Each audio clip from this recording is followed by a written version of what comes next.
Vēl viens jautājums, kas arī mums parādījās decembra mēnesī, kāpēc mēs arī ļoti satraucāmies un uzreiz šo ziņu nodevām arī veselības ministrijai, ka parādās komersanti, zāļu lieltirgotavas, kuras sāk piemērot zāļu piegādes maksu līdz aptiekai. Jā, parādījās, no janvāra.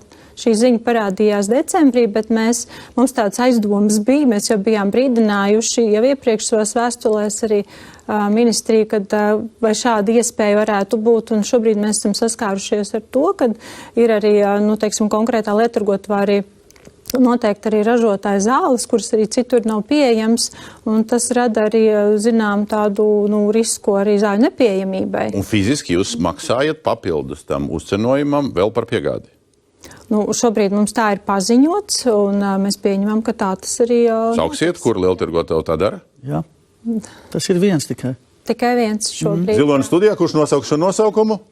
Es domāju, ka tas bija Recipe, jā? Nozare jau zina labāk. Jā. Tā tautā runā, ka Recipe plus tā darot. Jā. Lielākais jūsu biedrs. Runāsim, kā ir. Runājam beidzot, kā ir. Tieši divi domājas.